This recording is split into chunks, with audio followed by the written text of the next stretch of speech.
El primer ponente que tenemos es Francisco Javier Sorribas. Francisco Javier Sorribas es profesor titular de Protección Vegetal de la Universidad Politécnica de Cataluña. Desde 1988 ha estado trabajando con nematodos fitoparásitos y en la actualidad continúa trabajando en temas relacionados con la gestión de estos nematodos y el establecimiento de herramientas para conseguir una regulación natural de nuestro suelo. Cuando quieras, 20 minutos. Gracias. Bien. Voy a hablar de los nematodos fitoparásitos, su problemática, las herramientas de toma de decisiones y cómo estas herramientas pueden ser utilizadas, digamos, para diseñar estrategias que permitan una regulación sostenible del nematodo a través, digamos, de las mismas. Los nematodos fitoparásitos son animales poiquilotermos, es decir, que no tienen regulación interna de temperatura, que son parásitos obligados de plantas, los cuales pueden establecer una relación desde dentro del mismo tejido vegetal, estableciendo un sitio de infección. A partir de este momento permanecerán allá el resto de su vida, serían los endoparásitos sedentarios. Pueden ser migradores, penetrando en el interior de los tejidos y moviéndose en el interior de los mismos, o bien alimentándose desde el exterior. De hecho, los principales nematodos causantes de pérdidas en cultivos de importancia económica pertenecen al grupo de los endoparásitos sedentarios. Las pérdidas de producción que causan los nematodos son variables y están en función del tipo de planta, de la época de cultivo, pero las pérdidas máximas registradas, por ejemplo, en lechuga serían de alrededor de un 36%, que contrastan con este casi 90% que ocurriría en pepino. De hecho, los nematodos son un problema emergente, básicamente debido a la prohibición de nematicidas fumigantes, la reducción de nematicidas químicos que han venido siendo utilizados de forma habitual para su control, y por otro lado por la intensividad de los cultivos, así como las condiciones ambientales en los que se desarrollan. Las pérdidas de producción, a su vez, pueden ser mayores cuando se producen o se establecen relaciones sinérgicas con otros patógenos del suelo. De entre los nematodos fitoparásitos, el principal género es el Meloidogine. De hecho, se han citado como más de 15 géneros que pueden afectar a los cultivos hortícolas, pero este género es el que reviste mayor importancia. Se caracteriza por causar estos nódulos en las raíces de las plantas parasitadas, lo que se traduce en un menor crecimiento de la planta, síntomas de carencias nutricionales, marchimiento en horas de máxima insolación y, finalmente, puede comportar la muerte del vegetal. Tal y como se ha venido comentando esta mañana en diferentes ponencias, es importantísimo el hecho de conocer cuál es la biología y la ecología del agente a controlar para saber en qué forma poder incidir sobre el mismo dentro de lo que sería su ciclo biológico, así como el ciclo de cultivo.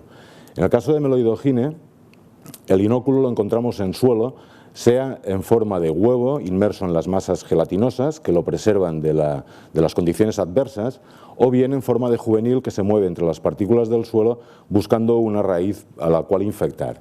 Cuando esto ocurre, penetra dentro de la raíz, establece un punto de infección, transformando las células, y aquí se sucederán 3 mudas sucesivas, de tal forma que alcanzan el estadio adulto. Este estadio, o sea, el sexo, estará influenciado por las condiciones ambientales, siendo hembra cuando las condiciones son favorables y machos cuando son desfavorables, siendo ya un elemento de regulación de las poblaciones. Las hembras, la reproducción es partenogenética, por tanto no necesitan del macho para la reproducción, y cada hembra puede poner entre unos 200 a 2000 huevos, lo cual significa que las poblaciones incrementarán de una forma exponencial. Si vemos cómo incrementan las poblaciones en función de las densidades de población en el momento de plantar, podemos ver que hay un tramo en el cual existe una proporcionalidad. Dicha proporcionalidad, conocida con ese término A, hace referencia a la tasa máxima de multiplicación de la población. Cuando no existe competencia intraespecífica, entonces el incremento de la población es proporcional, así que se empiezan a producir fenómenos de competencia, esta empieza a decrecer hasta alcanzar lo que vendría a ser un punto de equilibrio, conocido como E. Estos parámetros nos permiten catalogar las plantas según su estatus como huésped, siendo las plantas susceptibles aquellas que tienen altos valores de tasa máxima de multiplicación y densidad de equilibrio, y resistentes o pobres aquellas que tienen valores bajos de estos parámetros, ¿no? Las resistentes serán aquellas especies, cultivares, que presentan genes específicos de resistencia, mientras que las plantas como hospedadores pobres será una característica intrínseca de la especie vegetal. El hecho de que se tenga este tipo de función nos permite linealizarla en relación a la tasa de multiplicación, y esto nos permitirá ir contrastando el comportamiento de los nematodos en las diferentes plantas o cuando utilizamos diferentes sistemas de manejo para poder determinar a largo plazo cómo esto puede influir en la gestión del nematodo, como veremos más adelante. Tanto los valores de A como E dependen de la planta y del número de generaciones que el nematodo completa durante su cultivo. Aquí tenemos un ejemplo de algunas especies que se pueden suceder en rotación, como son el tomate, pepino, el calabacín, un tomate resistente o la sandía, en relación a los valores que comentábamos anteriormente. En línea continua tendríamos aquellos que se comportan como huéspedes susceptibles, tomate, pepino y calabacín, mientras que en línea discontinua lo que tendríamos sería tomate resistente o la sandía. Es decir, alcanzarán bajas tasas de multiplicación y el punto de equilibrio será también bajo.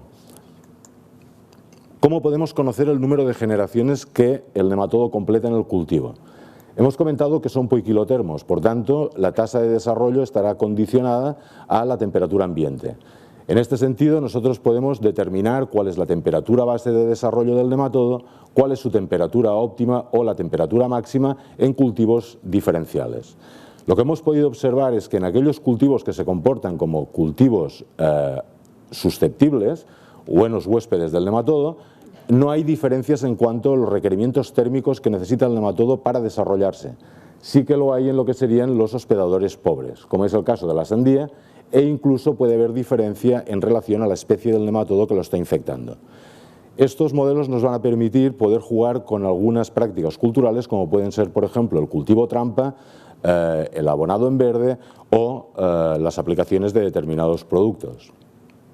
En condiciones normales, en nuestras latitudes, el nematodo puede alcanzar de 2 a 3 generaciones en el cultivo de primavera y una o ninguna durante el cultivo de otoño.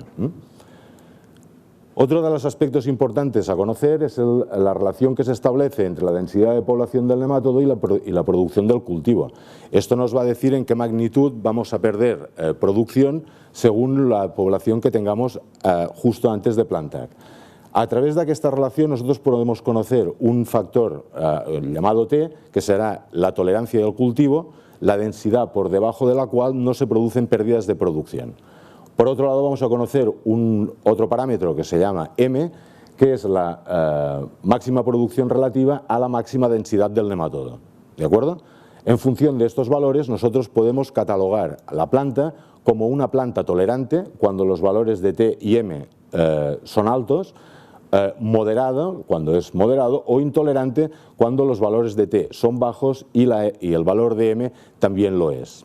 ¿De acuerdo? Por tanto, no tolera el nematodo y las pérdidas de producción son importantes.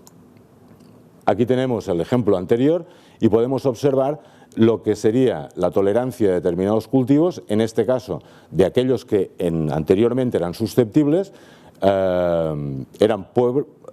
pobre como la sandía, o susceptible como el calabacín, o bien resistente como el tomate resistente. Aquí tendríamos el valor de M, valor alto, y a nivel también alto del valor de T.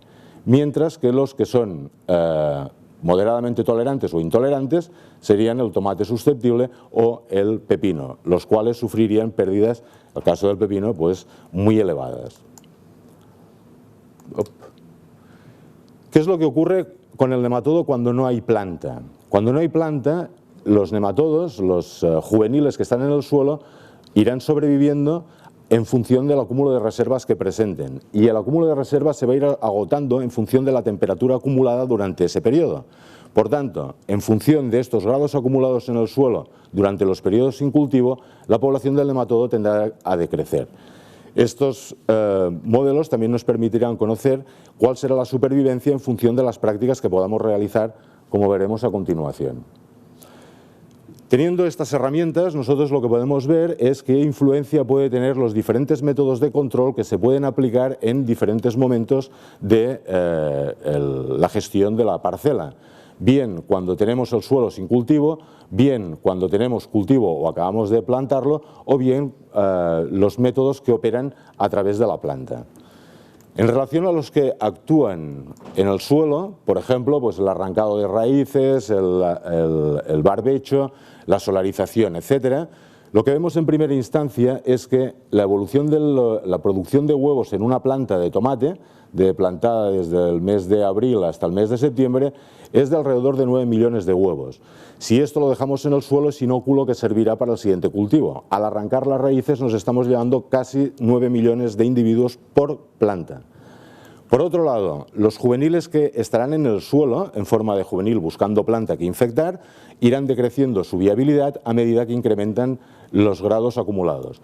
Esto se ve favorecido, por ejemplo, con prácticas como son la solarización o la biofumigación, las cuales incrementan la temperatura en un corto periodo de tiempo, lo cual hace que la supervivencia del nematodo se vea reducida más rápidamente.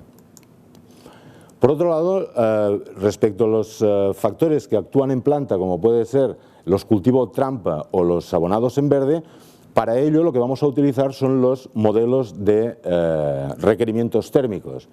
Aquí, por ejemplo, tenemos un cultivo de lechuga plantado en septiembre, en octubre o en noviembre, y lo que podemos observar a través del índice de agallas, es decir, la severidad de la enfermedad producida por el nematodo, quiere decir que el nematodo infecta y causa la agalla. En septiembre se produce infección, así como en octubre o en noviembre, aunque va decreciendo, pero solo en septiembre hay reproducción.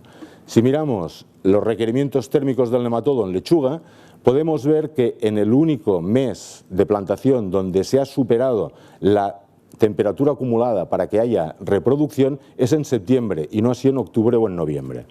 Dichos modelos nos van a permitir, cuando los conocemos, utilizar cultivos que pueden ser de interés económico para utilizarlos como cultivo trampa, arrancando las raíces, obviamente, para que no haya reproducción y bajando el inóculo que tenemos en la parcela. Cuando esto se realiza con un abono en verde, la única cosa que hay que tener en cuenta es que la incorporación del cultivo en el suelo deberá realizarse con suficiente antelación medida por los grados acumulados para poder destrozar el cultivo, que empiece su proceso de fermentación y así inviabilizar los nematodos que se puedan encontrar en el interior de las raíces. Asimismo, tenemos otro método que sería la resistencia vegetal, que va operando directamente sobre el nematodo. La resistencia vegetal en hortalizas pues la podemos encontrar en diferentes cultivos, en algunos de ellos pendientes de validar, pero en otros ya son, en algunos casos, comerciales o a punto de serlos. Aquí podemos ver lo que sería la reproducción del nematodo en unas cultivares, en este caso concreto serían patrones de melón y de pepino, Cucumis metuliferus, respecto a lo que sería un pepino, o bien en portainjertos de sandía respecto a un cultivar de sandía. Es decir, hay una inhibición de la infección y el desarrollo. Lo que sí que se ha podido ver, sin embargo, es que cuando, y esto serían unos cultivares de tomate, cuando se realizan los cultivos sucesivos en la misma parcela, lo que hay es un incremento de la reproducción del nematodo respecto a lo que ocurriría en un susceptible, llegando al extremo de que se supera un 50% de la reproducción en el susceptible. A partir de ese momento, el cultivar, por acuerdo, deja de ser resistente. Esto, cuando lo miramos en los modelos de dinámica de población, podemos observar cómo se va incrementando tanto la tasa máxima de multiplicación como la densidad de equilibrio después de cada uno de los años de haber estado cultivando en las mismas parcelas un cultivar resistente. Aquí en negro tendríamos cuál es el modelo de dinámica de población en un cultivar susceptible. Por tanto, cada vez nos acercamos más hacia el comportamiento susceptible, por tanto estamos seleccionando para virulencia. Por tanto, el uso de la resistencia se ha de hacer igualmente a criterio, porque si no perdemos una herramienta importante de control. ¿Cómo hacerlo con criterio? A través de la rotación de cultivos. ¿Y esta rotación de cultivos qué debe incluir? Deben incluir hospedadores que se llaman, por ejemplo, no huéspedes, como puede ser el espárrago, cultivos trampa o abonados en verde, como hemos comentado anteriormente, utilizando los modelos de integral térmica, o bien utilizando también cultivos resistentes, hospedadores pobres, y espaciando lo máximo posible aquellos que se comportan como auténticamente susceptibles y que comportarán incrementos de las densidades bastante importantes que posteriormente serán complicados de manejar. En este sentido, también cabe destacar que en función de la época de cultivo y por tanto ligado a los modelos térmicos, algunas especies vegetales se pueden comportar como susceptibles, hospedadores pobres o incluso se pueden utilizar como cultivos trampa. Por ejemplo, lo que comentábamos la lechuga, pero también la espinaca, la acelga u otros. ¿Qué ocurre cuando nosotros vamos a utilizar, por ejemplo, pues, he puesto químicos y biológicos porque obviamente deben salir, pero la cuestión es de qué forma actúan sobre el desarrollo del nematodo y qué es lo que esto nos va a proporcionar respecto al cultivo siguiente que vayamos a implementar. Cuando nosotros utilizamos métodos de control que actúan directamente sobre la tasa de multiplicación, lo que vamos a conseguir es reducir lo que sería la tasa máxima de multiplicación, disminuyendo así la población residual que quedaría para el próximo cultivo y por tanto las pérdidas de producción que aquel pudiera tener. Cuando nosotros utilizamos un método de control que va a actuar sobre los juveniles que hay en el suelo, entonces lo que vamos a conseguir es reducir la densidad de población inicial, con lo cual no variamos a su tasa máxima de multiplicación, pero sí que vamos a cambiar su densidad de equilibrio. ¿De acuerdo? ¿Qué ocurre cuando utilizamos medidas de control que actúan sobre ambos factores? Es decir, sobre la tasa de multiplicación y a su vez sobre la población inicial. Por ejemplo, cuando utilizamos un agente de control biológico que a su vez induce mecanismos de defensa en planta y por tanto actuarían sobre la viabilidad del inóculo primario. Lo que ocurriría es que disminuiría la tasa máxima de multiplicación y a su vez reduciríamos la densidad de equilibrio. Esto, a la larga, supondría, digamos, una regulación más sostenible del nematodo. Esto un poco es lo que se consigue en lo que se conocen como suelos supresivos. ¿De acuerdo? Por tanto, y para acabar, conociendo estos modelos de dinámica de población, las herramientas que podemos utilizar para prever el impacto que los nematodos puedan tener y el ciclo de vida del nematodo, pues se puede llegar a conseguir un manejo sostenible del mismo, pero teniendo en consideración todos estos aspectos, no solo la utilización de medidas de control únicas. Finalmente, pues todos esos trabajos se han ido realizando por un equipo investigador conformado por diversas entidades y aquí están los nombres de las personas y por otro lado pues agradecimiento a todos los agricultores que nos han prestado las fincas, los técnicos de agrupaciones de defensa vegetal que nos han ayudado en todos los ensayos, las entidades que han dado su apoyo moral o monetario para poder tirar esto adelante. Y a todos vosotros, muchas gracias por vuestra atención.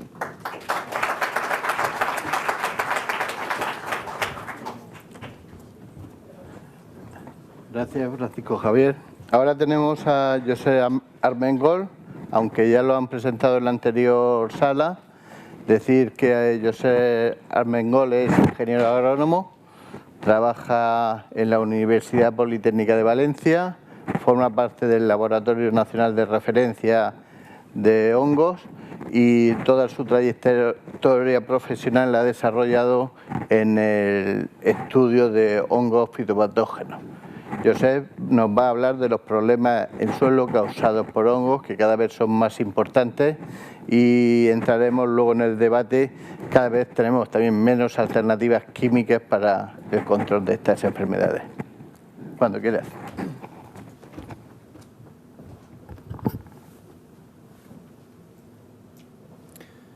Muy bien, buenas tardes. Muchas gracias a la organización por invitarme a dar no una, sino dos charlas.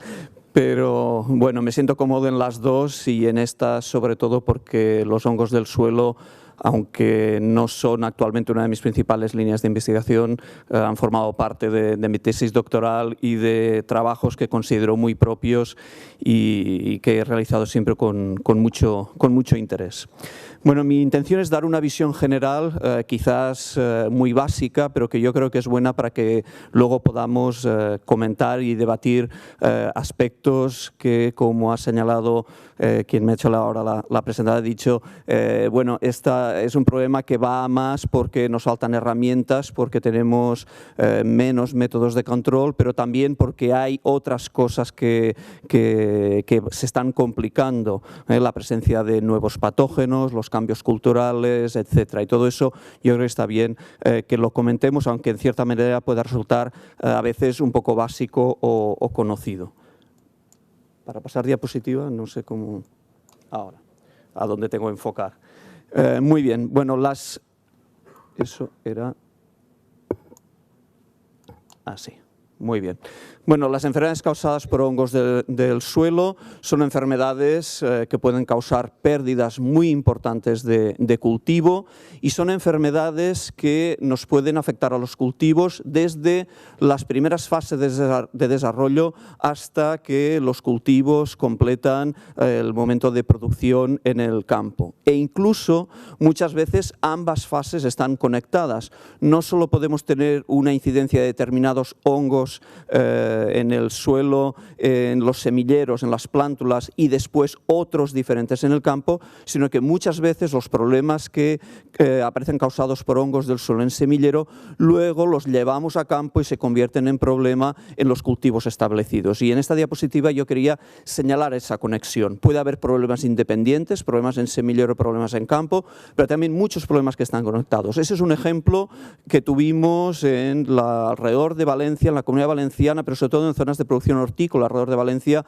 hace unos 6-8 años. Un problema causado por un hongo, Fusarium solani, forma especializada Cucurbitae, que afecta al cultivo de la calabaza. Es un hongo transmitido por semilla y empezó a haber bastante incidencia en campos de producción de calabaza. Cuando investigamos un poquillo el problema, nos encontramos que era un problema que procedía de infecciones en semillero, porque se estaba produciendo plántula a partir de semillas infectadas, pero además las plantas que no morían o si no se detectaba a tiempo ese problema de ese hongo del suelo en semillero, eso se llevaba a campo y aparecieron muchas parcelas en las que el problema venía claramente ligado a una producción de planta con semilla infectada y utilizando semilleros con planta infectada para llevar las plantas luego a campo. Y luego en campo pues observamos la muerte y marchitez de las plantas afectadas. Es un hongo que causa una podredumbre de raíz y de cuello, no es una enfermedad vascular.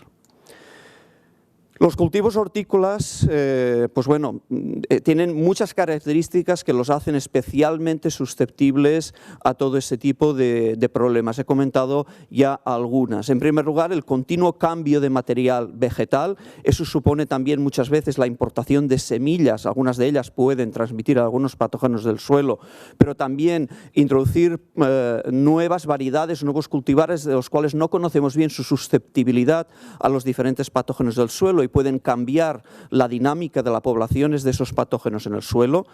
Los cambios culturales, las innovaciones constantes en métodos de cultivo, por ejemplo, la introducción de los mulching, los plásticos en los años 80-90, pues comportó cambios en la incidencia de determinados patógenos del suelo.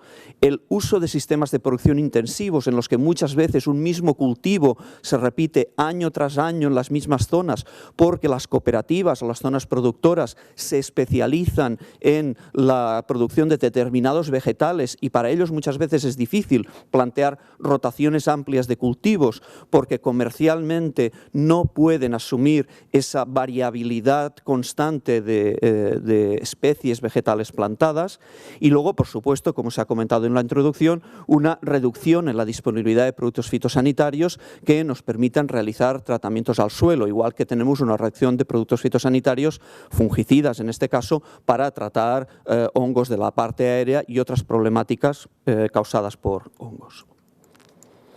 Bien, querría señalar algunas de las características que hacen especialmente difícil tanto el manejo de los hongos del suelo como la identificación y el diagnóstico de los hongos del suelo, que es algo que también me compete especialmente como Laboratorio Nacional de Referencia.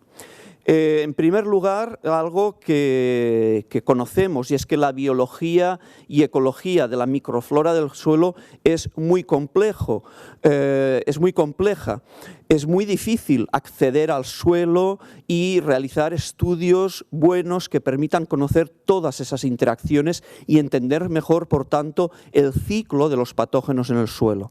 Hay interacciones planta-planta, interacciones planta-organismo e interacciones entre microorganismos. Yo voy a hablar solamente de hongos, pero Francesc Xavier Sorribas ha comentado el tema de los nematodos y evidentemente hay interacciones nematodo-hongo en el suelo que pueden complicar mucho la incidencia de algunas enfermedades, en el caso de hongos favorecerlas, y de las que también podríamos hablar. Pero si solo nos centramos en hongos, entre microorganismos también, entre microorganismos fúngicos también hay muchas interacciones que desconocemos. Y luego en el suelo también tenemos otros muchos factores independientes de lo que sería propiamente ecología del suelo en el sentido de las interacciones entre organismos, que también influyen mucho en la dinámica de las poblaciones de hongos en el suelo y que también de alguna manera se han comentado en la ponencia anterior. La repetición de los cultivos, la escasa rotación de cultivos, determinadas prácticas culturales que inadvertidamente pueden estar favoreciendo una mayor reproducción de determinados hongos en el suelo, porque les estamos dando pues, cambios que pueden ser cambios favoreciendo mayor humedad, mayor incremento de temperatura en el suelo, etc. Y sobre todo también muchos factores que inciden en aspectos edafológicos, aspectos de la física y de la química del suelo, la textura, el pH, la cantidad de materia orgánica, la humedad aportada al suelo, sobre todo en la zona del suelo alrededor de las raíces. Todo eso puede influir mucho en la incidencia de los hongos del suelo y en su capacidad de infectar a los cultivos. Un ejemplo, porque quería poner también algunos de los trabajos realizados en nuestro laboratorio, podría ser este. En la diapositiva no se ve bien con el proyector, bueno, intentando destacar una zona concreta de la tabla que hay ahí. En este caso es un hongo del suelo, Monosporascus canombalus, un hongo con el que hemos trabajado mucho en nuestro laboratorio, y los propágulos, las formas de supervivencia, la estructura que tiene interés en el suelo conocer, porque es la que causa las infecciones primarias de raíces, de cucurbitáceas, que son el cultivo afectado, son estas bolas negras, las ascosporas del hongo. Pues esas ascosporas, sus niveles poblacionales, dependen mucho de los tipos de suelo, no solo de las rotaciones. Evidentemente, cuanto más repetimos en el suelo, más incrementamos el nivel de los propágulos de los hongos del suelo. Antes se ha comentado algo parecido en el caso de los nematodos, pero también determinados pHs, determinadas condiciones de suelo.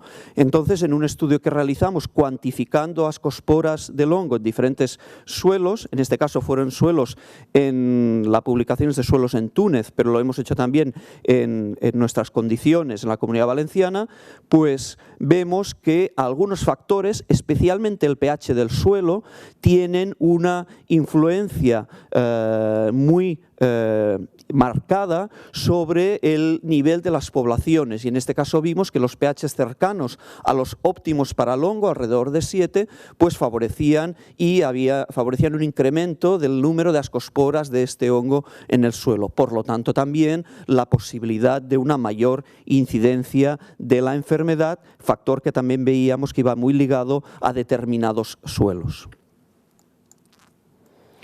Otro aspecto importante a tener en el caso de los hongos del suelo para entender sus infecciones y la dinámica de estos hongos en cuanto a patógenos de los cultivos es saber que muchos de ellos presentan estructuras de supervivencia que son estructuras de supervivencia a largo plazo, lo cual compromete también los programas de rotaciones o las decisiones a tomar sobre cuáles son los cultivos que yo voy a establecer o no en futuras las plantaciones.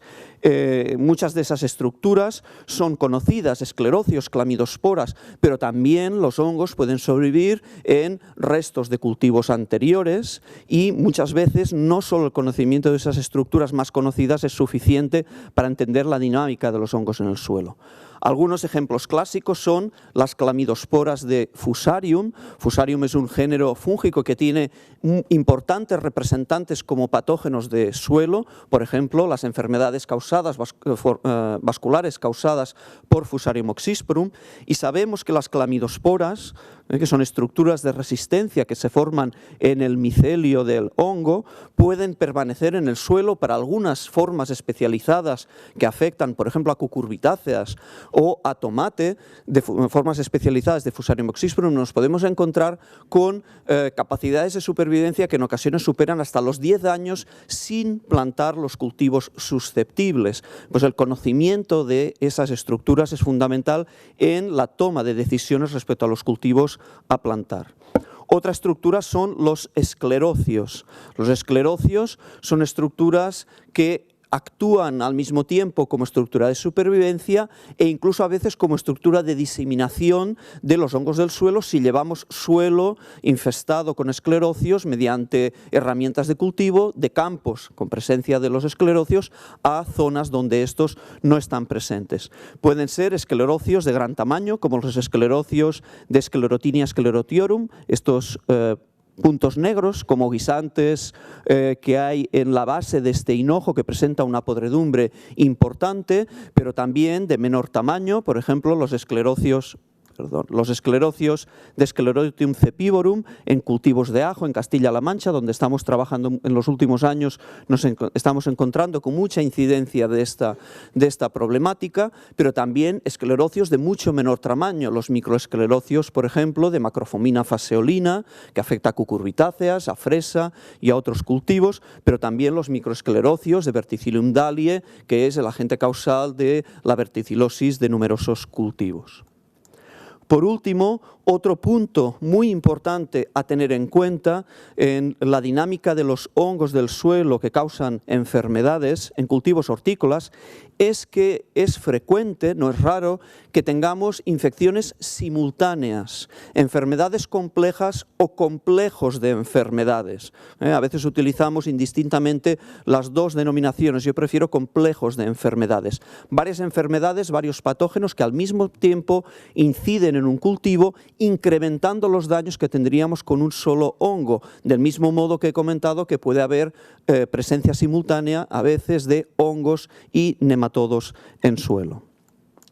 Un ejemplo podría ser el tema del colapso de las cucurbitáceas, un problema causado por diferentes hongos del suelo que pueden actuar indistintamente, a veces uno, a veces dos o tres de ellos en campos de cucurbitáceas. Son hongos que causan una destrucción progresiva del sistema radicular. Tenemos a Plectosphaerella melonis, Monosporascus canombalus o Acrocalypna vagum, y todos ellos, al final, debido a la destrucción del sistema radicular, lo que pueden causar es la muerte de las plantas en el momento de mayor demanda hídrica, que es el momento de la maduración, en el que un sistema radicular, especialmente dañado por hongos, pues no es capaz de suministrar el agua que necesita la parte aérea del cultivo.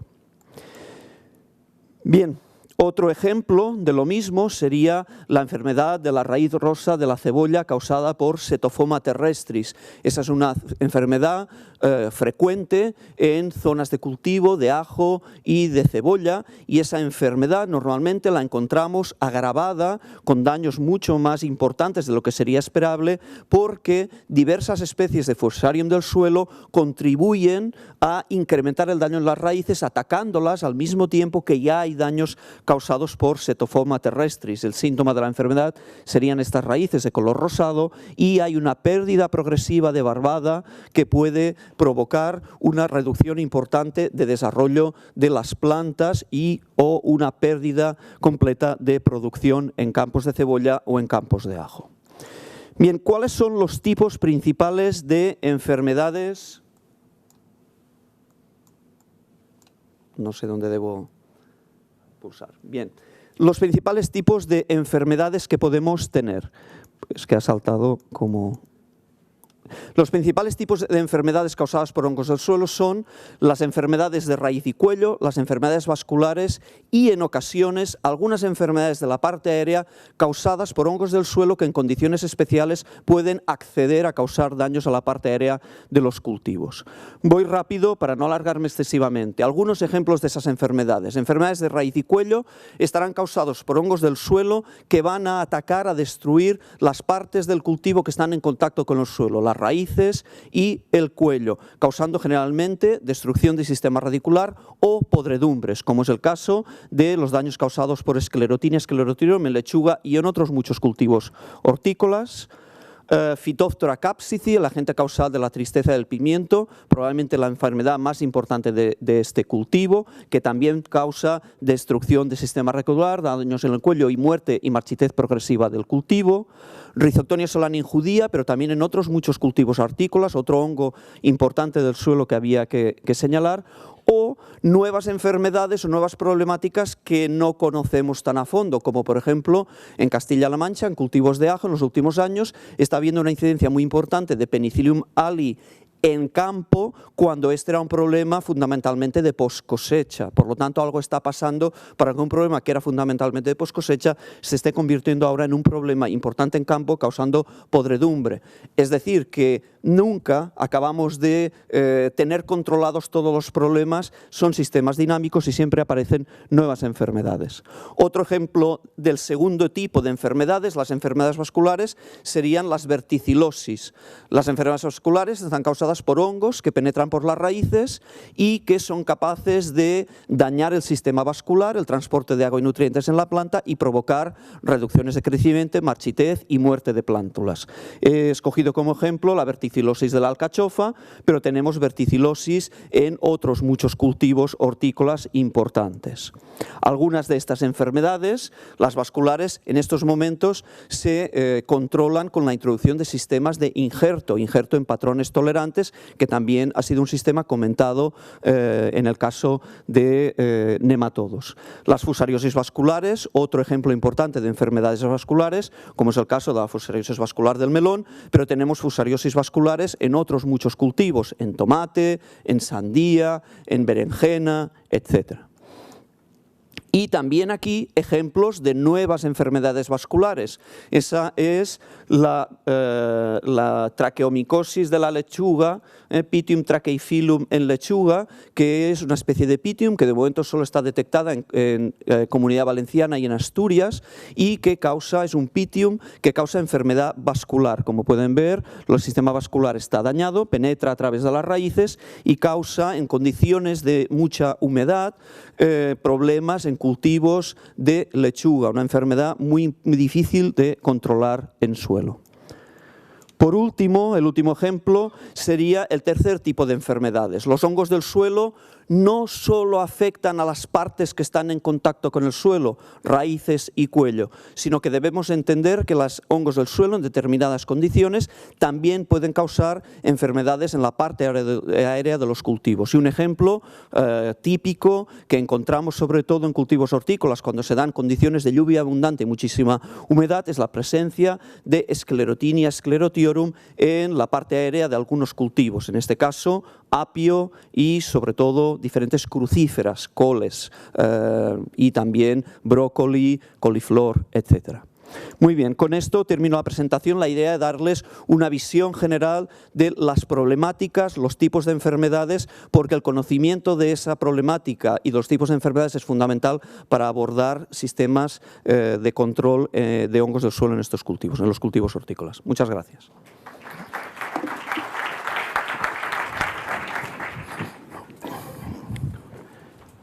Gracias, Josep. La siguiente ponente es Soledad Verdejo Lucas, es investigadora actualmente del IFAPA en el área de protección de los cultivos, especialista en nematología, ha trabajado en este tema no solamente en el tema de resistencia vegetal, sino en el control biológico de nematodos y ha realizado investigaciones en distintos centros de investigación del Reino Unido y de California. Trabajó anteriormente en el IRTA y actualmente está trabajando en el Centro de la Mojonera, también realizando investigaciones sobre nematodos en cultivos hortícolas. Y nos va a hablar esta tarde sobre el uso de plantas injertas como una de las alternativas a la gestión integrada de plagas.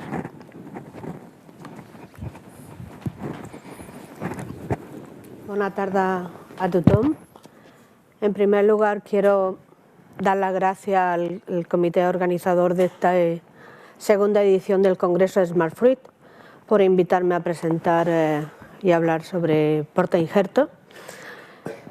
Decirle y comentarles que el uso de los portainjertos es una tecnología que se ha venido utilizando en países asiáticos desde hace muchísimas décadas, y esta tecnología se ha utilizado principalmente para contrarrestar el daño que producen hongos y enfermedades del suelo. Y el portainjerto lo que hace es que proporciona resistencia o tolerancia a una o varias enfermedades. Esto permite también producir cultivares que son apreciados por el consumidor en suelos que están infectados, suelos que son pobres o que reúnen unas condiciones inadecuadas para el cultivo. Los injertos proporcionan un incremento del vigor de la planta, así como de la producción y también de la calidad del fruto. Y uno de los aspectos que afecta a esta calidad es a la uniformidad del producto. También algunos proporcionan tolerancia a estreses abióticos, como son las bajas temperaturas y la salinidad, y la adopción de los portainjertos como una tecnología para el control de enfermedades del suelo ha sufrido una expansión considerable desde la desaparición del bromuro de metilo como fumigante del suelo. Ha ganado mucha popularidad entre los agricultores, y aquellos que adoptan esta medida pues les gusta. Otro problema, una cosa es, hay un cambio de las prácticas agronómicas para adaptarse a la producción de plantas injertadas, y una vez que han realizado este cambio no son deseosos de volver a otros métodos de control.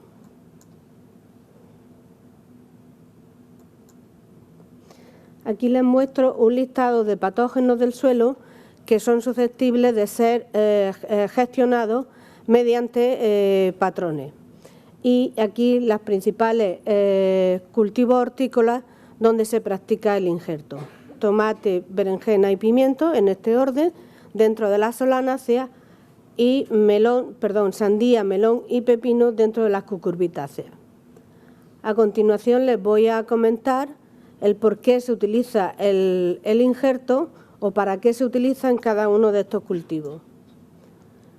El injerto en tomate se utiliza principalmente tanto en Europa como en Estados Unidos para ampliar el periodo de recolección del fruto. En aquellos sitios o en aquellos invernaderos donde se sigue cultivando directamente en suelo, también tiene importancia que los portainjertos tengan resistencia a enfermedades. Los portainjertos que más se utilizan son híbridos de Solanum lycopersicum, que es el comercial, con principalmente varios tomates silvestres, pero principalmente Abrochaites. Este es el que le confiere el vigor extra que tienen como característica los portainjertos. Este aumento de vigor no va no contrarresta la producción de fruto, y esta es la ventaja de usar el portainjerto. Y este vigor extra también lo utilizan los agricultores para conducir el cultivo a 2 tallos, y esto hace que se reduzca el número de plantas que se planta en una determinada superficie y, por tanto, los inputs en el cultivo. El injerto en berenjena se utiliza principalmente para controlar las enfermedades de marchitamiento producidos por Verticillium, por Fusarium o bacterias tipo Ralstonia. y también para nematodos. El patrón que se utiliza más frecuentemente en Japón es el Solanum integrifolium, también se ha utilizado el Cincimbrifolium y actualmente se ha introducido el Solanum torbum. El inconveniente o la limitación que tiene Solanum torbum es la germinación de las semillas. Aquí lo menciono en el caso de Solanum torbum para berenjena, pero esto también se da en otras series de patrones que tienen dificultad tanto de germinación, uniformidad en la germinación, como compatibilidad patrón-injerto. También en algunos casos se utilizan los mismos patrones que se utilizan para los tomates. La razón por la cual se injerta el pimiento es para controlar Phytophthora cassis y Meloidogyne incognita. Como patrones se utilizan híbridos interespecíficos entre el Capsicum annum y varias líneas de pimiento de distintos orígenes que son los que confieren la resistencia. En general, el portainjerto en pimiento tiene una aplicación bastante limitada y no se utiliza hoy en día a nivel mundial. El hecho de que exista varias fuentes de resistencia genética amplía las posibilidades del manejo de la enfermedad alternando esas fuentes de resistencia, una posibilidad que no existe en otros portainjertos. En España existen programas de mejora para obtener patrones de pimiento bien resistentes a la salinidad, que se realiza en el IBIA y la Politécnica de Valencia, o resistencia a patógenos como Phytophthora y Meloidogyne en la Comunidad de Murcia. El injerto en cucurbitácea se realiza en sandía, melón y pepino. Existen varios portainjertos, unos se utilizan para todos estos cultivos, mientras que otros son más específicos. En general dan una protección no específica, pero suficiente como para contrarrestar una serie de patógenos. En el caso de la sandía, se utiliza principalmente para contrarrestar o para el control de Fusarium niveum, y estos portainjertos son muy eficaces contra Fusarium. Se utilizan principalmente híbridos de máxima por mochata aquí en España, pero también cucurbita pepo en otros países, asiáticos principalmente, la Genaria siceraria. Se ha postulado utilizar algunas sandías silvestres como el Citrullus citroides como fuente de resistencia, y ahora también algunas empresas de semillas ofrecen Citrullus lanatus, o sea, la sandía común, como portainjerto. Aparte de esta resistencia a Fusarium niveum, también tienen una cierta tolerancia a bajas temperaturas, lo cual permite adelantar las fechas de plantación. Una cuestión que siempre surge cuando se habla de injerto en sandía es la calidad del fruto. Y ha habido mucha controversia en ese sentido, y en general la idea o los estudios que se han hecho en los grupos aquí en España, en Valencia, es que si las condiciones se maneja correctamente el cultivo, no hay un efecto negativo sobre la calidad del fruto. En melón, la principal razón por la que se realiza el injerto es para Fusarium oxysporum, la forma meloni, y también se utiliza para controlar otros patógenos no específicos como Monosporascus carnovalus, que se ha referido mi colega Josep Armengol, Macrophomina phaseolina y Didymela bryonae. Tanto el melón como la sandía son susceptibles a estos patógenos no específicos y producen marchitamiento. Se utilizan híbridos de cucurbita máxima por mochata, y en el caso de Monosporascus hay cultivares de melón que presentan resistencia a este hongo. Y también accesiones, y una de las principales limitaciones es la compatibilidad patrón-injerto, que hace que la calidad de la fruta sea menor y también la protección contra el patógeno es solamente parcial. A modo de resumen, decir que todos los patrones tienen sus ventajas y sus limitaciones, y la elección de uno u otro pues dependerá del patógeno o del que sea el factor limitante en esa situación, el sistema productivo, es decir, invernadero o aire libre, o el ambiente, es decir, la época del año en que queremos realizar ese cultivo. Bueno, me había olvidado del pepino. El pepino también, la enfermedad es la fusariosis, el marchitamiento por fusarium, y también incrementar la resistencia a bajas temperaturas. Esta característica se busca mucho en Japón, no tanto aquí en nuestras condiciones del Mediterráneo. Se utilizan varios pepinos silvestres, varias especies de cucurbita. También en Asia tiene mucha utilidad el Cucumis ficifolia y los híbridos de Máxima pormorchata.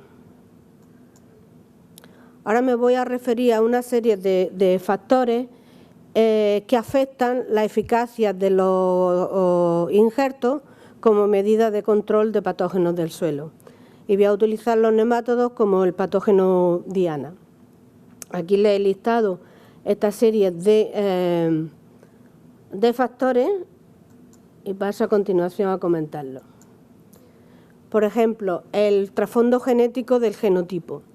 Aquí les muestro los resultados de un ensayo en que se ensayaron una serie de portainjertos de tomate frente a cultivares resistentes y susceptibles, y de acuerdo con las características de descripción de la casa comercial, todos eran resistentes al nemátodo, y así se comprobó mediante análisis moleculares. Pero lo que vemos es que al realizar la prueba biológica encontramos una variabilidad en la respuesta. Algunos o la mayoría de ellos son altamente resistentes, mientras que otros presentan una resistencia intermedia o son plenamente susceptibles. Por tanto, el background genético del tomate nos va a influir del tomate en este caso, pero también de otros patrones, en la eficacia como medio de control. Otro aspecto es la variabilidad debida al patógeno, tanto en su patogenicidad o en su agresividad. Aquí en esta serie de ensayos ensayamos un cultivar y varios patrones, y presentamos la reproducción respecto al susceptible frente a una serie de poblaciones del nemátodo. Y vemos que hay algunos patrones que son altamente resistentes a todas las poblaciones, mientras que otros son prácticamente o muy poco resistentes o susceptibles a la mayoría de las mismas. Por tanto, existe, o debido a la variabilidad del patógeno, la respuesta es a veces dependiente del aislado en concreto. Otro de los aspectos que hemos comprobado es el efecto, o hemos estudiado, del cultivo continuado, es decir, el monocultivo, cómo afecta eso a la durabilidad de la resistencia, y si el uso continuado de los patrones puede dar lugar a la selección de poblaciones virulentas.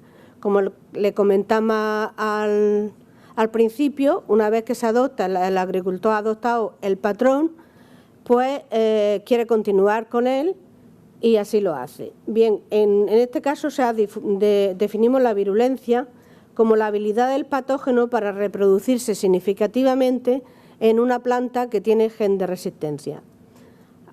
Este es el esquema del experimento que realizamos, tres ciclos de cultivo continuo, y partimos de un suelo que estaba infectado por una población avirulenta.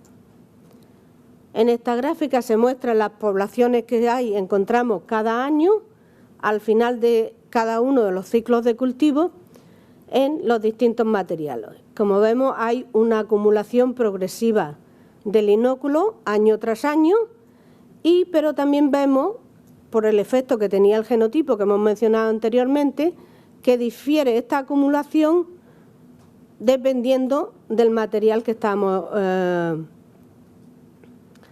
utilizando. Esto que lo vemos en los valores de la población, el número de nemátodos que hay en el suelo, también se ve en la severidad de la enfermedad y en la producción de huevos. Aquí les muestro cómo esto afecta a la virulencia de la enfermedad. Vemos que en el primer año todas las plantas se comportan como altamente resistentes, se mantiene después de un ciclo de cultivo la resistencia que tenían de partida. En el segundo año este patrón da una resistencia inferior y lo clasificamos de resistencia intermedia, y a partir del tercer año se vuelve completamente susceptible. O sea, la reproducción es igual a la que sucede en el cultivar susceptible, mientras que estos dos mantienen una resistencia intermedia.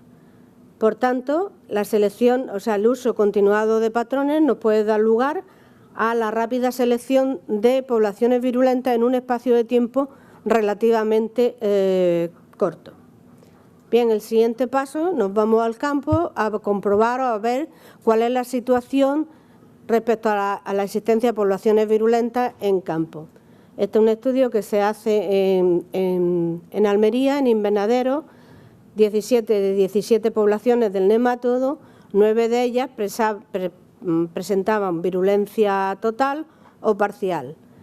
Esto lo que nos hace es pues, pensar cuál va a ser el futuro de los patrones si en un periodo de tiempo tan corto, desde su introducción, que hace aproximadamente unos entre 10-15 años, ya han seleccionado poblaciones virulentas. Uno de los factores que pensamos está contribuyendo a esta selección o al hecho de que encontremos un número elevado de poblaciones virulentas en poco tiempo es el hecho de que no son completamente resistentes, sino que tienen resistencia parcial. Y eso, el hecho de que tengan resistencia parcial, acelera el proceso de selección de virulencia. Bien, ahora otro de los aspectos que quería comentar es, aparte de la respuesta al patógeno diana, cómo responde a otros patógenos que pueda haber en el suelo y que normalmente se encuentran así en situaciones de campo. En las cucurbitáceas hemos visto que se utilizan los patrones para combatir fusariosis, principalmente.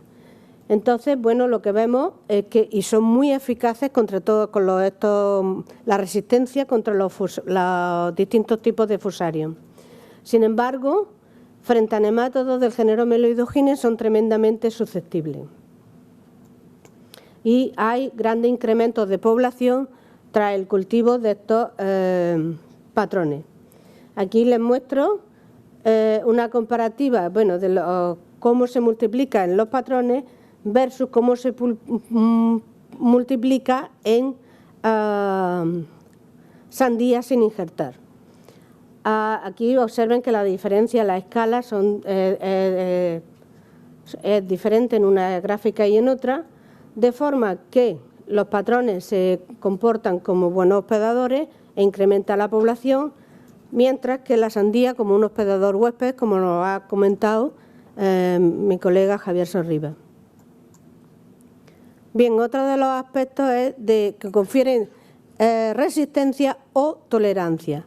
La tolerancia está muy bien para el cultivo donde se hace, pero hay que utilizarla con precaución porque cuando hablamos de nemátodos, o sea, tolerancia quiere decir que en presencia de unos niveles altos de agallamiento, como vemos tanto en la gráfica como en la diapositiva, el patrón, las plantas injertadas producen más que la planta sin injertar o injertada sobre otro tipo de patrón.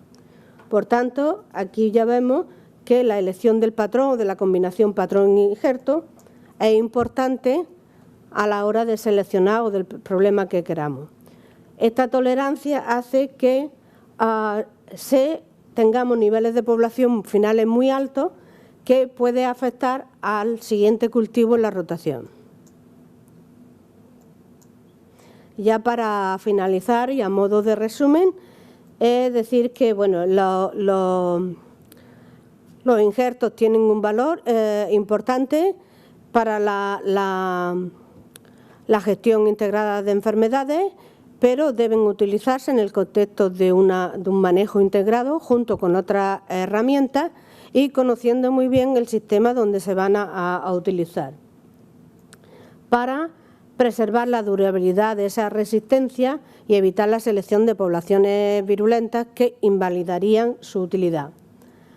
Creo que en el futuro, hoy en día ya lo es, pero en el futuro más, la elección de la combinación patrón-injerto va a ser muy importante, tanto para evitar los problemas de incompatibilidad, como que también esta esté basada en las necesidades del agricultor, no en las preferencias del invivero, que es lo que se hace actualmente. Se utilizan patrones que tengan buena germinación y compatibilidad, no tanto que respondan a las necesidades concretas del agricultor. Los programas de mejora pues tendrán que ir seleccionando material que respondan a retos específicos y en un futuro, igual que se ha sucedido con los cultivares de hortícolas, habrá patrones a la carta que respondan a necesidades concretas. Y gracias por su atención.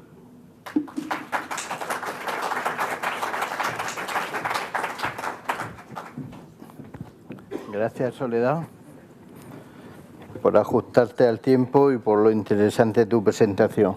El siguiente ponente que tenemos es Miguel Talavera.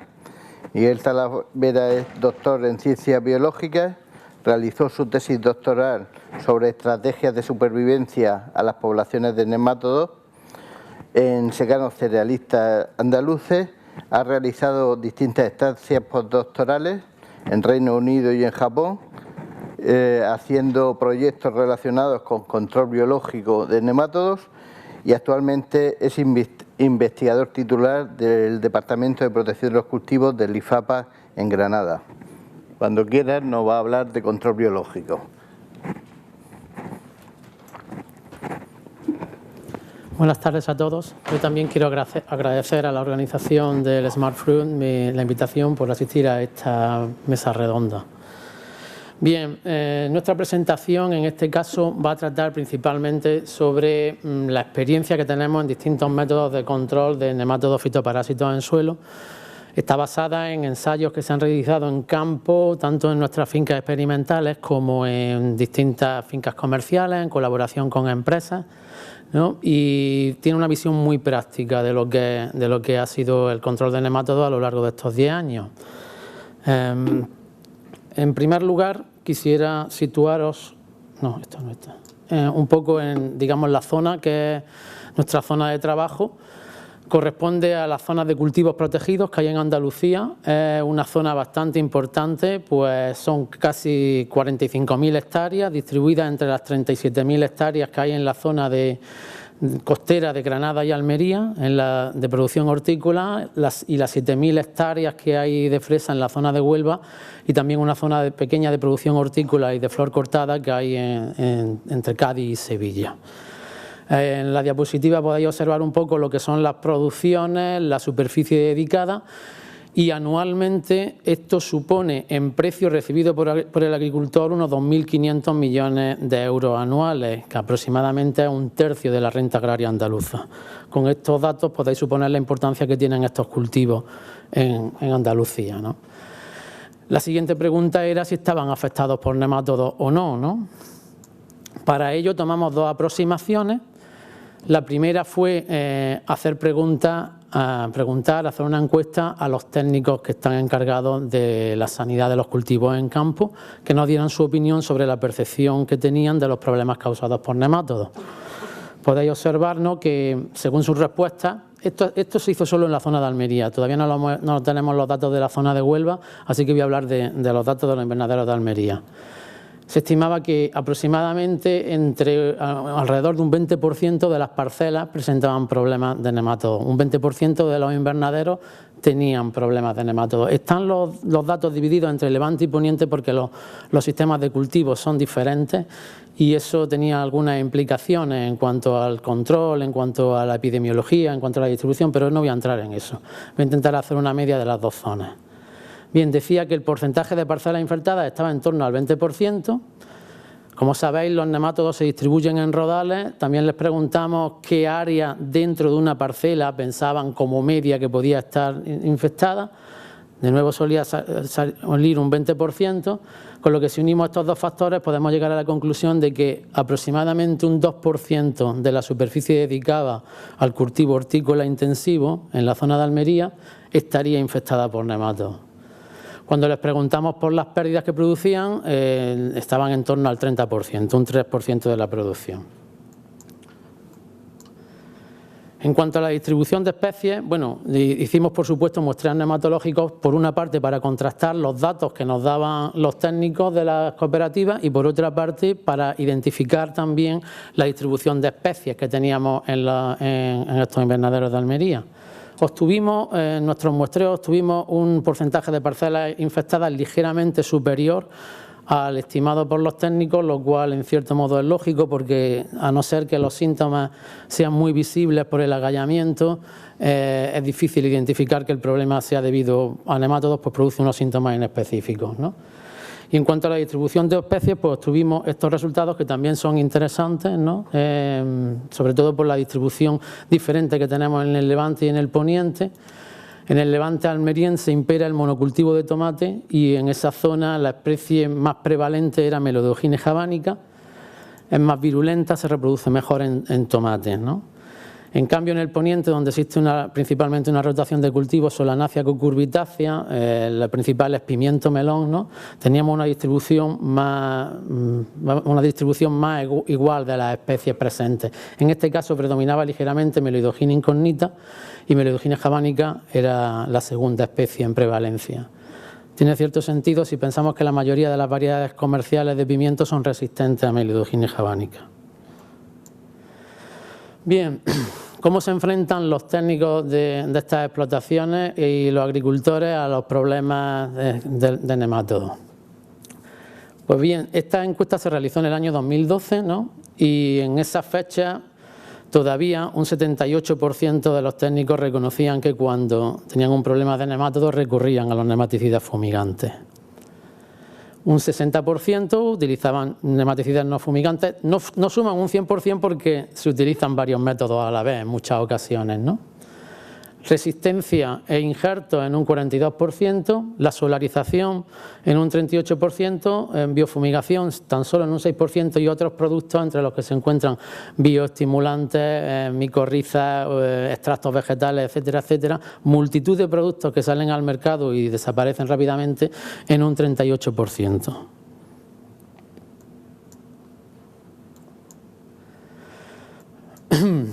Bueno, esta diapositiva la pongo siempre, ¿no? Porque el caso de la lucha contra las enfermedades causadas por nemátodos es un poco particular o tiene algo de diferencia en relación a lo que es el control integrado de plagas o el manejo integrado de las enfermedades causadas por otros patógenos, ¿no?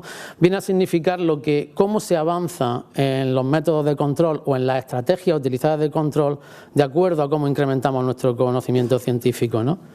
En el primer lugar tenemos lo que sería la lucha, un tratamiento indiscriminado, el uso de fumigantes del suelo, incluso sin conocer los patógenos que tenemos en suelo como medida de prevención. Conforme vamos avanzando en el conocimiento de la epidemiología de la plaga o de la enfermedad, vamos pasando distintas etapas hasta que llegamos al control integrado. Nunca vamos a parar dentro del control integrado porque es un control dinámico, nos vamos a enfrentar a nuevos problemas, pero es para hacer una idea de lo que es el control científico y relacionarlo con la diapositiva anterior. Si la mayoría de los agricultores en esta zona todavía utilizan nematicidas fumigantes, quizás no les hayamos proporcionado todavía, no le hayamos transferido todavía el conocimiento que hay para una lucha integrada o quizás todavía no es posible. Es algo que me gustaría introducir en el debate. Bien, la base de un control integrado de nemátodos se basa en esta gráfica, ¿no? Si representamos las pérdidas que se producen en un cultivo respecto a densidades crecientes de nemátodos, siempre vamos a obtener una gráfica de este tipo, ¿no? Llega un momento, que es lo que conocemos como límite de tolerancia, en el que las pérdidas se hacen visibles y tenemos otros umbrales conocidos como umbrales de daño que variarán dependiendo del coste de la medida de control o no. Estos distintos umbrales y estas cosas se están desarrollando actualmente en multitud de cultivos. Javier lo ha presentado en su presentación y son una herramienta fundamental para hacer un control racional de las enfermedades causadas por nematodos. ¿En qué consistiría un control integrado de nematodos? Según esta gráfica, hemos visto que controlando la densidad inicial de nemátodos en el momento del trasplante vamos a disminuir las pérdidas, ¿no? Eso sería el control preventivo de nemátodos en un cultivo. No obstante, tenemos que considerar otras cosas que se deberían de incluir dentro de un control integrado. Por ejemplo, si consideramos que no un solo cultivo, sino un sistema agrícola como una sucesión de cultivos, debemos de pensar también que a lo largo de ese cultivo la población de nemátodos se está reproduciendo e incrementando el inóculo, ¿de acuerdo? Entonces, existen otro tipo de medidas que lo que hacen es bajar la tasa de reproducción del nemátodo. Xavier también lo ha comentado en su presentación y que deberían de formar parte también de un control integrado de nemátodos.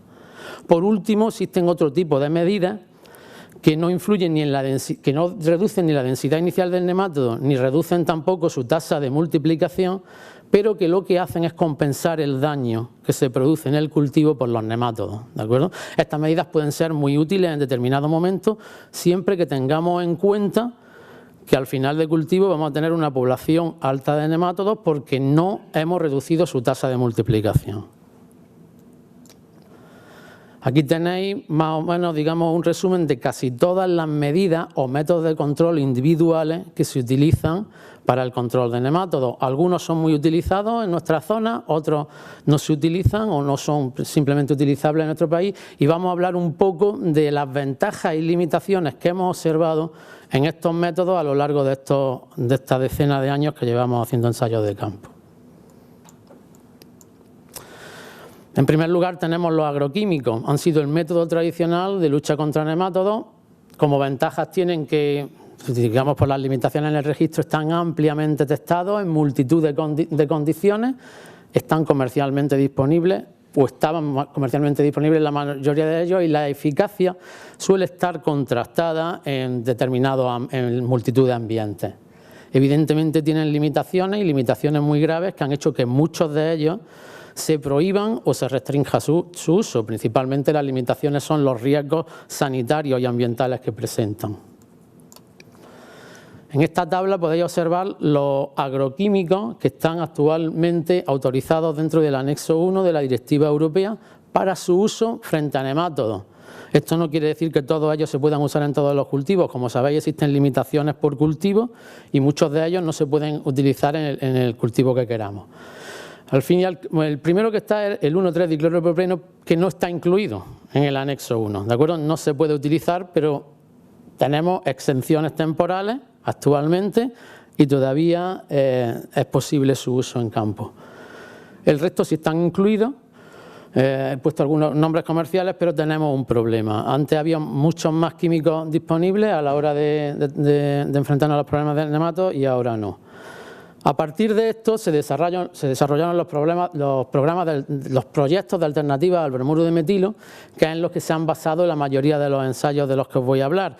Principalmente se probaron alternativas químicas dentro de estos proyectos de alternativas al bromuro de metilo, pero se compararon también con algunas alternativas físicas o biológicas y culturales.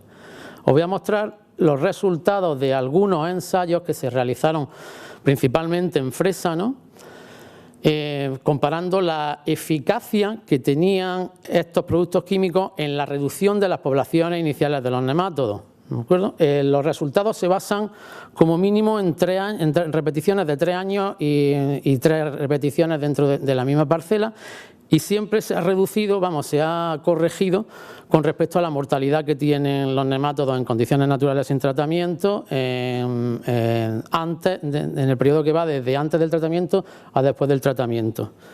En general podemos observar digamos, un grupo de agroquímicos que están en torno al 80 o 90% de eficacia en las reducciones de poblaciones de nemátodos. Son agroquímicos fumigantes.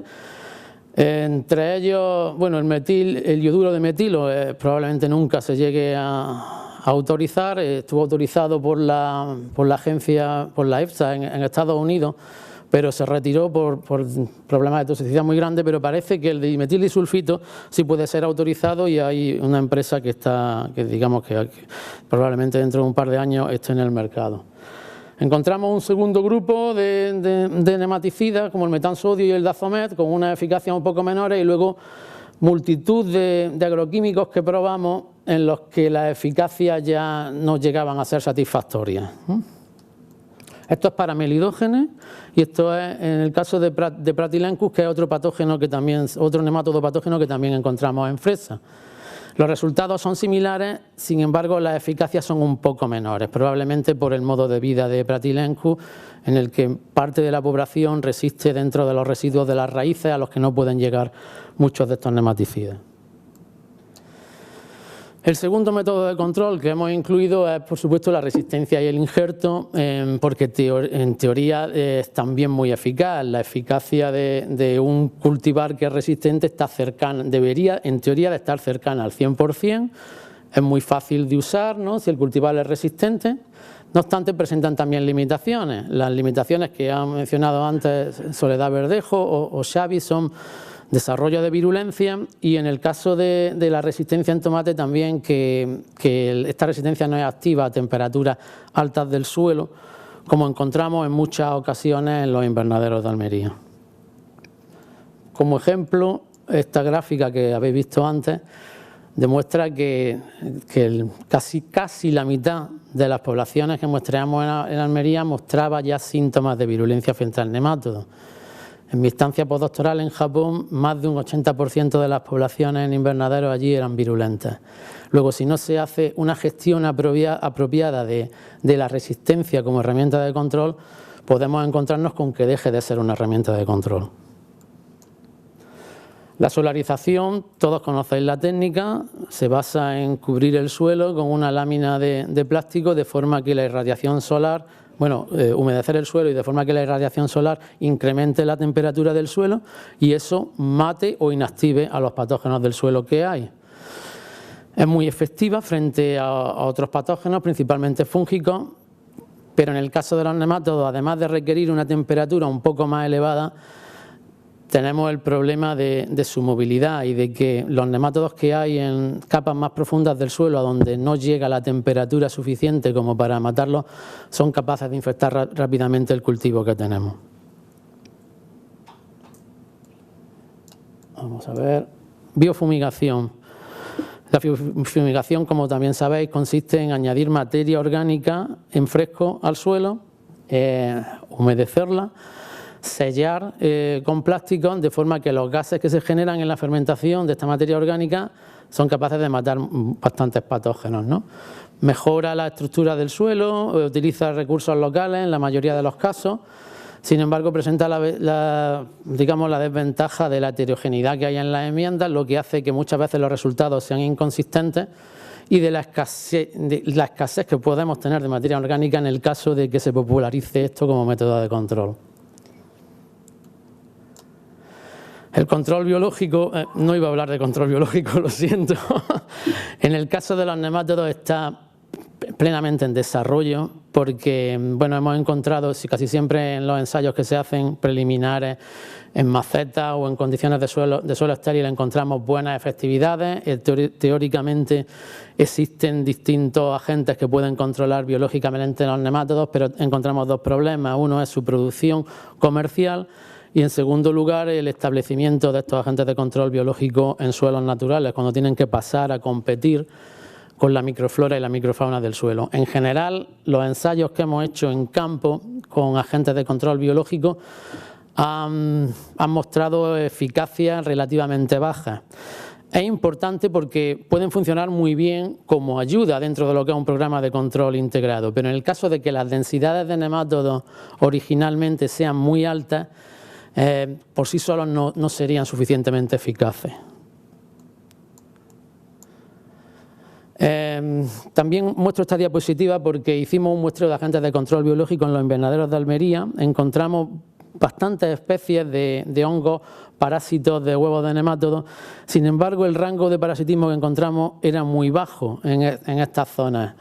No encontramos un agente de control biológico que es una bacteria, Bacteria penetrans, En contraposición a lo que se encontraba en zonas del norte de España, donde sí se encontraban rangos de parasitismo mucho más altos, esto nos hace pensar que actualmente los sistemas de producción o de manejo del suelo en los invernaderos de Almería no permiten un establecimiento de las poblaciones de estos hongos lo suficientemente efectivos, lo cual no quiere decir que si se cambiase el manejo del suelo, las condiciones cambiasen. Existen otros métodos de control como las rotaciones, el barbecho, el uso de plantas alelopáticas que luego se incorporan al suelo como abono en verde. En la mayoría de los sistemas intensivos de producción hortícola no se pueden utilizar, simplemente por la rentabilidad del cultivo. Pero existen, digamos, distintas adaptaciones según la rotación que se plantee que sí pueden introducirse en ciertos momentos dentro del sistema de los invernaderos. Y al final, nuestros objetivos serán desarrollar sistemas o bases de datos, sistemas de control, de forma que podamos transferir a los técnicos y agricultores de la zona un sistema de manejo o de ayuda en la toma de decisiones dependiendo de esas densidades que encuentren en el suelo. Lo demás son simplemente las conclusiones o un resumen de lo que he dicho en esta charla, porque como estará disponible a la disposición de todos, por si alguien lo quiere consultar. Y esto es todo por mi parte. Muchas gracias.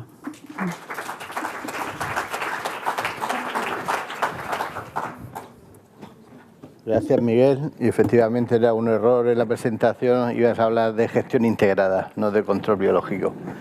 Bueno, pues ahora, si sois tan amables los ponentes, comenzamos la mesa redonda y espero la participación de todo el mundo.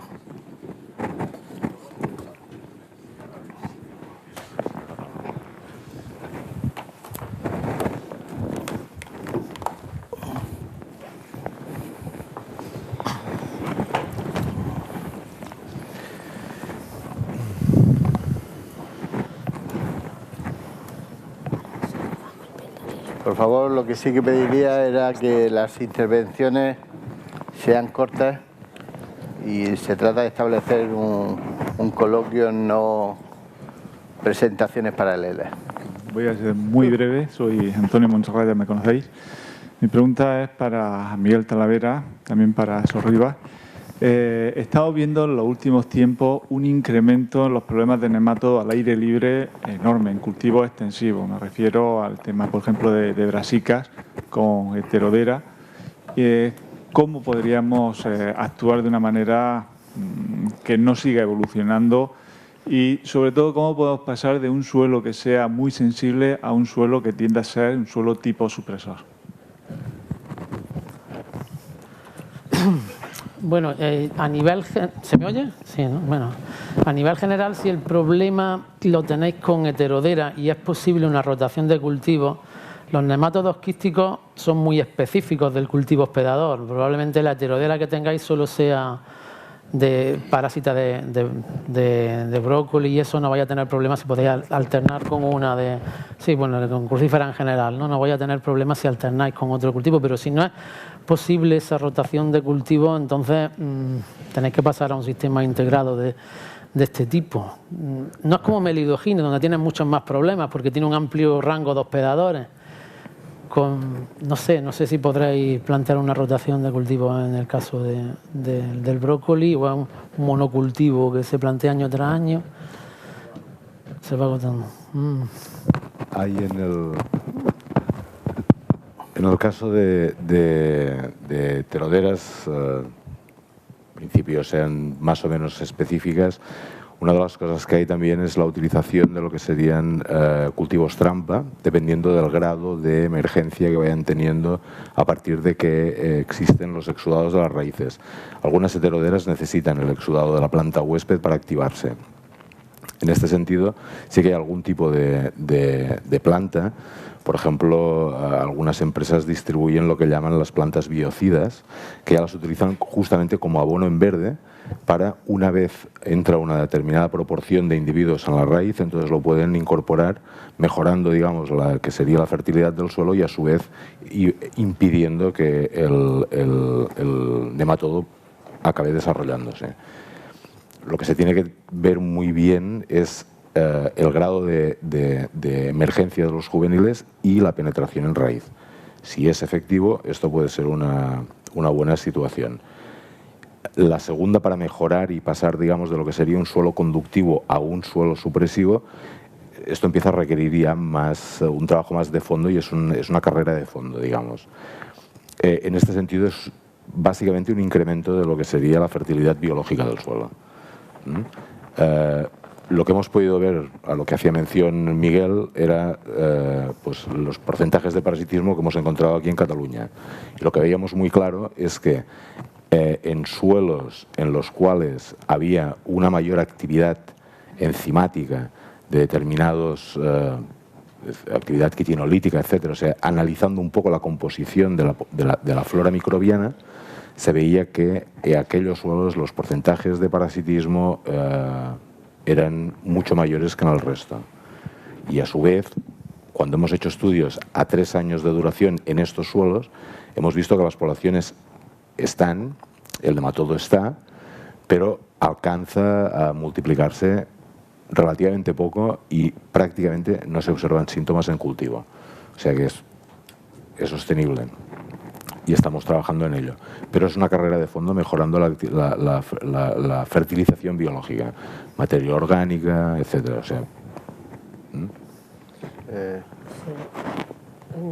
Ahondando un poco más en este tema, creo que es importante identificar de qué nemátodo, porque nosotros por lo que habéis descrito, nos parece que estamos hablando de una heterodera, pero habría que identificar a nivel de especie de qué estamos hablando, porque parte de esos cultivos trampa o tal va ahí en función de la especie, la utilidad de estos. Y hay varios cultivos que se están utilizando en el caso de como rotaciones para la remolacha, el nemátodo que también es de los quistes, en el caso de remolacha.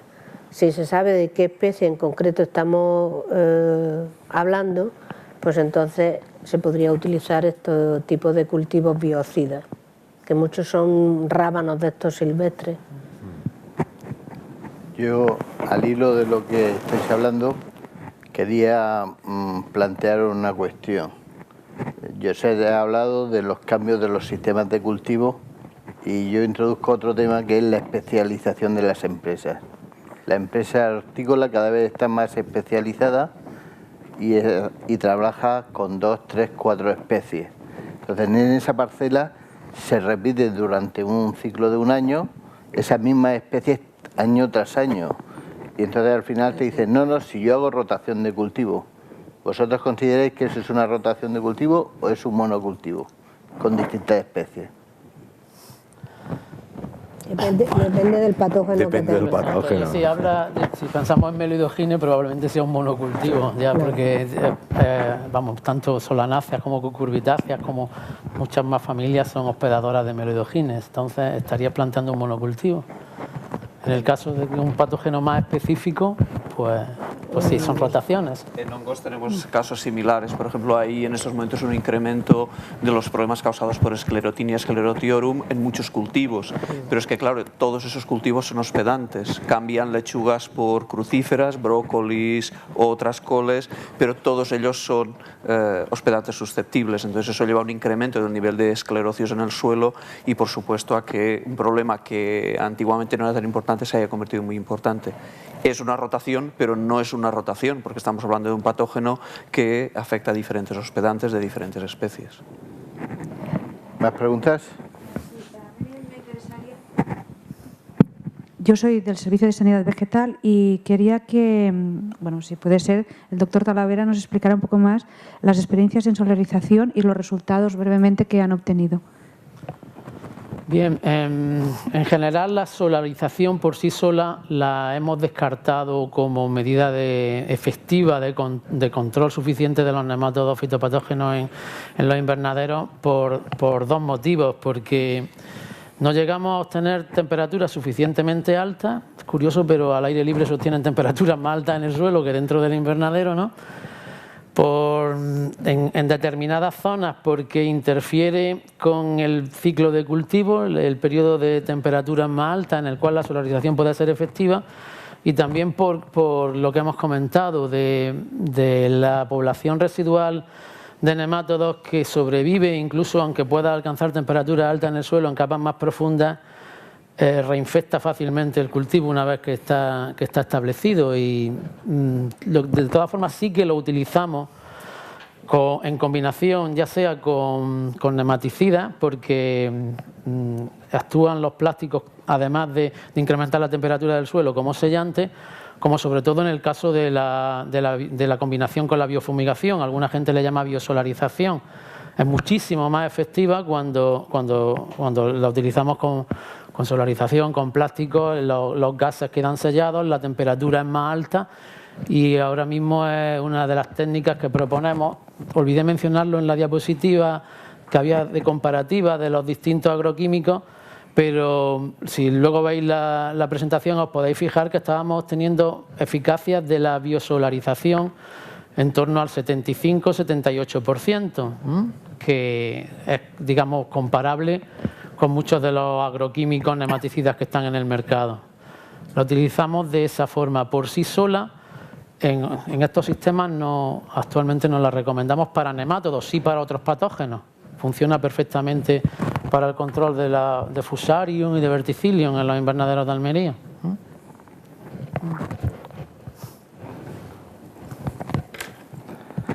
A Soledad yo le quería hacer otra pregunta. Como Josep me parece que ha hablado de los problemas de fitóctora en pimiento que supuso, por ejemplo, la inviabilidad de muchos terrenos agrícolas para plantar pimiento.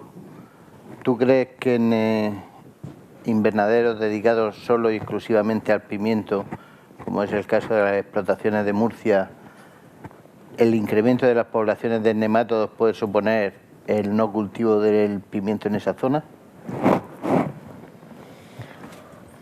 El pimiento es una planta, es bastante tolerante en el sentido de que el nemátodo produce poca deformación.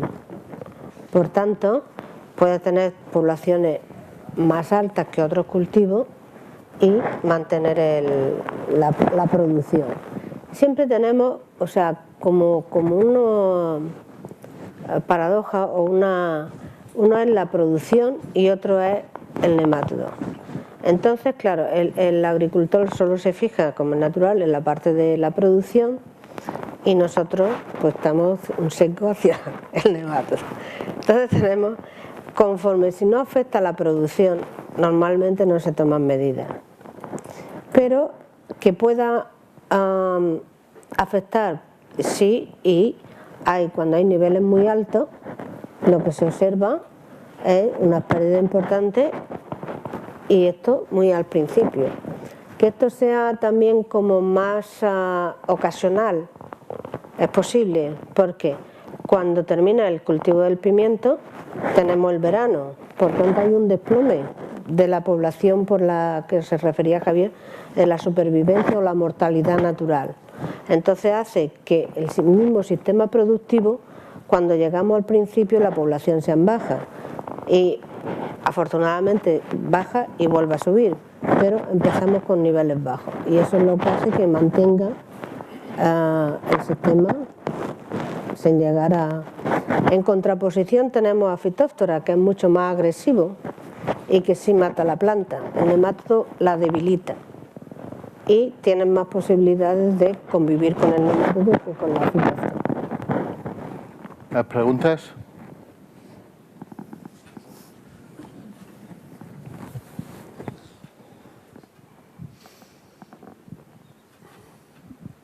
Yo con Sorriba no sé si con tanta gráfica me he perdido un poco. Una de las cosas que he entendido es que cuando los niveles poblacionales son bajos, la tasa de multiplicación de los nemátodos es rapidísima, da lugar a hembras.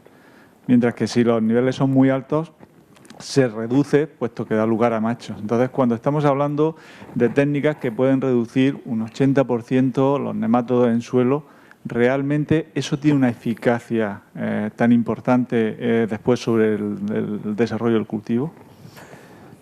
Sí, porque la producción del cultivo estará relacionada con la densidad que tienes al principio, con la que es en el momento de plantar. Si tú bajas esta población inicial, automáticamente las pérdidas de producción que vas a sufrir ya se verán reducidas.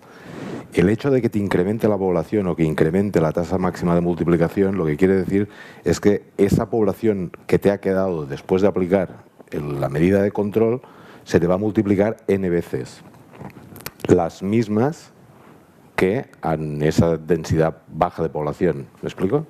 O sea, es proporcional a la población inicial, ¿vale?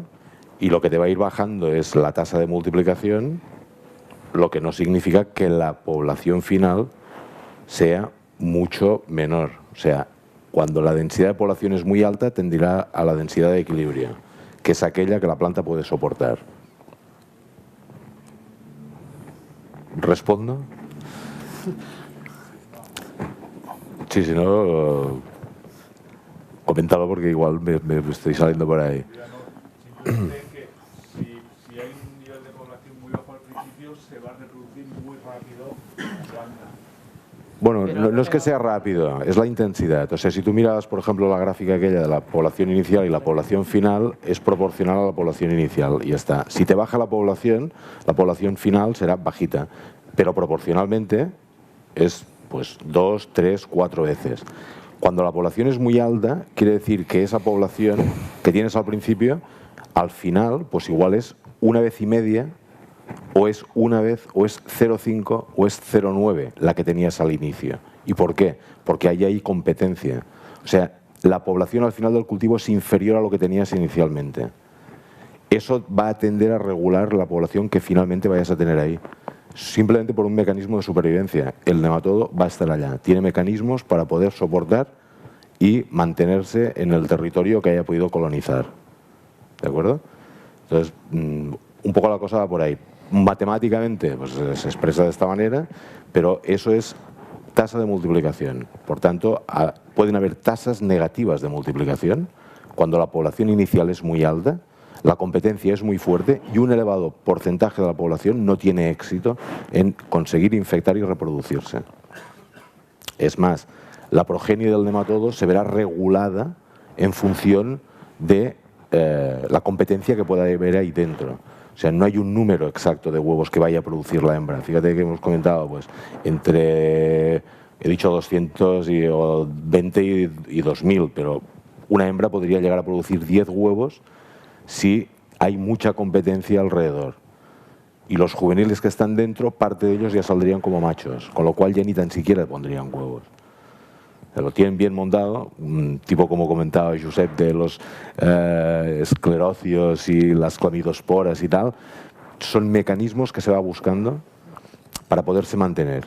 Y como tiene un rango de huéspedes tan grande, ahí sí que no sería como una heterodera que se puede mantener 10 años, 20 o 30 años en el suelo, no le hace falta. O sea, sale una planta, la puede parasitar. ¿Más preguntas? Yo a Miguel le quería hacer una. Has hablado en la presentación de cada vez menos productos y cada vez más limitaciones de empleo. Por ejemplo, reducciones de dosis como el tema del metansodio.